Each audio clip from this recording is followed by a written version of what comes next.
ఇప్పుడు 2 సంవత్సరాలు అయింది, ఏదైనా హాస్పిటల్ కానీ కంపెనీల పరంగా కానీ ఏమీ రావట్లేదు అమరావతికి. వీళ్ళందరేమో ఎప్పుడు చూసినా హైదరాబాద్ పోతున్నారు లేదా ముంబై పోతున్నారు. వైద్య సౌకర్యాలు కూడా ఏర్పాటు చేయాల్సిన బాధ్యత ఉంది కదా అని విమర్శలు వస్తున్నాయి. మరి చేయగలరంటారా? ఫ్యూచర్లో అయ్యిద్ది అంటారా అమరావతిలో? అమరావతిలో అవుతుందండి, ఎందుకంటే అమరావతి ఇంకా మనకు పూర్తి కాలేదు. మనకి మొన్న ఎమ్మెల్యే క్వార్టర్స్, ఎంపీ క్వార్టర్స్ ఇవన్నీ చూస్తున్నాం. మనం ఎంత గొప్పగా ఒక పెద్ద కాలనీ అన్నమాట, ఒక పెద్ద డూప్లెక్స్ కాలనీ లాగా తయారవుతుంది అది. అంటే ఇంకా అది పూర్తి అయిన తర్వాత మనం సపోజ్ ఏదైనా సరేనండి, ఒక ఇల్లు కడుతున్నాం, ఇల్లు కట్టి గుమ్మాలు అవి పెట్టి కరెంట్ అది పెట్టించాక మనం ఇంటికి టూలెట్ పెడతాం, అప్పుడే అద్దెకి వస్తాను. ఏదేమైనా సరే అదే భావనలో ఇది కూడా నేను అనుకుంటున్నాను.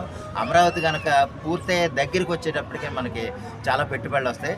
ఆ విధంగా పెట్టుబడి పెట్టడానికి వచ్చిన వాళ్ళకి ప్రస్తుతానికైతే మనకి విశాఖపట్నాన్ని స్వాగతిస్తున్నారు. చాలా చోట్ల మనకి తిరుపతిలోను మొన్న ఇంకోటి ఏదో ఓపెన్ అయింది. అలాగే ఏంటంటే ఇప్పుడు 2 సంవత్సరాలు అయింది, ఏదైనా హాస్పిటల్ కానీ కంపెనీల పరంగా కానీ ఏమీ రావట్లేదు అమరావతికి. వీళ్ళందరేమో ఎప్పుడు చూసినా హైదరాబాద్ పోతున్నారు లేదా ముంబై పోతున్నారు. వైద్య సౌకర్యాలు కూడా ఏర్పాటు చేయాల్సిన బాధ్యత ఉంది కదా అని విమర్శలు వస్తున్నాయి. మరి చేయగలరంటారా? ఫ్యూచర్లో అయ్యిద్ది అంటారా అమరావతిలో? అమరావతిలో అవుతుందండి, ఎందుకంటే అమరావతి ఇంకా మనకు పూర్తి కాలేదు. మనకి మొన్న ఎమ్మెల్యే క్వార్టర్స్, ఎంపీ క్వార్టర్స్ ఇవన్నీ చూస్తున్నాం. మనం ఎంత గొప్పగా ఒక పెద్ద కాలనీ అన్నమాట, ఒక పెద్ద డూప్లెక్స్ కాలనీ లాగా తయారవుతుంది అది. అంటే ఇంకా అది పూర్తి అయిన తర్వాత మనం సపోజ్ ఏదైనా సరేనండి, ఒక ఇల్లు కడుతున్నాం, ఇల్లు కట్టి గుమ్మాలు అవి పెట్టి కరెంట్ అది పెట్టించాక మనం ఇంటికి టూలెట్ పెడతాం, అప్పుడే అద్దెకి వస్తాను. ఏదేమైనా సరే అదే భావనలో ఇది కూడా నేను అనుకుంటున్నాను.